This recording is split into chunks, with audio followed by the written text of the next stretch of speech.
So today we'll be turning these Easter eggs into these acorn decor pieces, so let's get to crafting.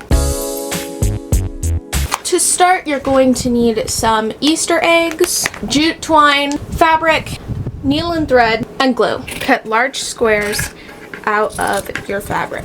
And yes, the color of the fabric changed when I found one that I liked better. So to start these acorns, you're going to want to put the thinner end of the egg onto your fabric, and then you're just going to wrap the fabric up and then sew it closed.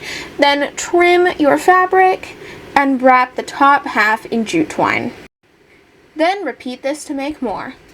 So once your acorns are dry, you can grab a small bowl and just put them in as some really cute fall themed decor, and I think they look super cute and are definitely gonna look so good for the holidays. Thank you guys for joining today's video, and don't forget to like, comment, and subscribe, and I will see you next time. Really quick, I just want to let you guys know that starting December 1st is the 25 days of Craftmas, and I hope to see you there.